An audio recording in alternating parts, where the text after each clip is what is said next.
America, Israel आणि इराणमध्ये सुरू असलेल्या युद्धाची झळ राज्यातल्या शेतकऱ्यांपर्यंत येऊन पोहोचली आहे. विशेषतः डाळिंब, केळी, द्राक्ष आणि कांदा यासारख्या निर्यात प्रधान पिकांवर त्याचा थेट परिणाम जाणवतोय. मुंबईतल्या बंदरांवर शेकडो कंटेनर अडकून पडलेत. निर्यातदार आणि शेतकरी दोघेही त्यामुळे हवालदिल झालेत.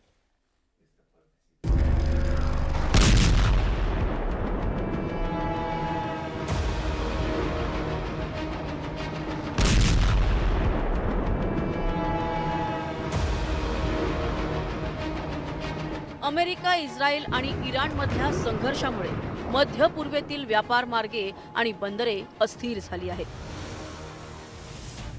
काही शिपिंग कंपन्यांनी त्या भागातील सेवा तात्पुरती थांबवली आहे.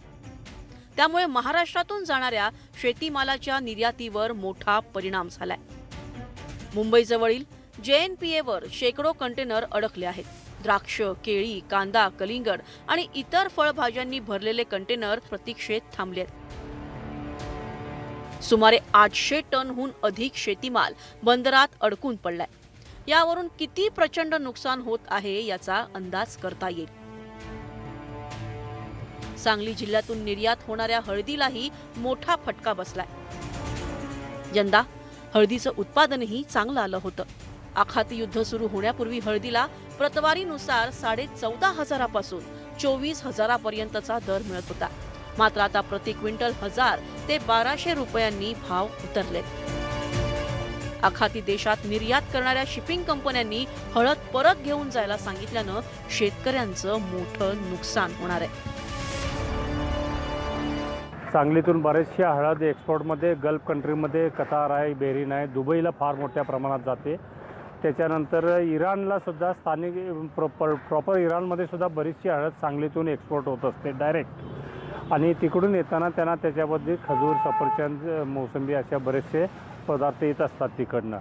तर या युद्धामुळं आता जायच्या बोटी सगळ्या बंद झालेल्या आहेत. काही बोटी ज्या स्टफिंग झालेल्या आहेत आणि मुंबई गोदीतनं निघाल्या आहेत त्यासुद्धा बोटी परत येण्याची भीती आहे. द्राक्ष उत्पादन संघटनांच्या मते सध्या द्राक्ष निर्यात मुख्यतः युरोप, UK आणि रशिया या बाजारांकडे होत असल्याने तातडीचा मोठा परिणाम दिसत नाही. तसंच अवकाळी पाऊस आणि बदलत्या हवामानामुळे द्राक्ष उत्पादनात 60% घट झाली आहे. तसंच निर्यातक्षम द्राक्ष तयार झाली नाही. परिणामी आखाती देशात द्राक्ष निर्यात केली जात नसल्याचं बागायतदार संघानं सांगितलंय. अमेरिका, इस्रायल आणि इराण या युद्धाचा तसा डायरेक्ट द्राक्षाच्या निर्यातीवरती काही परिणाम झालेला नाही.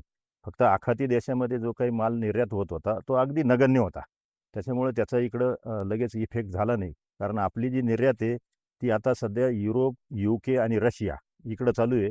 आणि त्याच्यामध्ये जाण्याचा जो काही मार्ग आहे तो सुएझ कालवा नसून आफ्रिका खंडातून जो जातोय. निर्यात अधिक काळ थांबवली तर फळे देशांतर्गत बाजारात जास्त प्रमाणात येतील. त्यामुळे भाव घसरून त्याचा मोठा फटका शेतकऱ्यांना बसू शकतो. परिणामी हे युद्ध लवकरात लवकर थांबणं गरजेचं आहे. Bureau report, news 18 Marathi.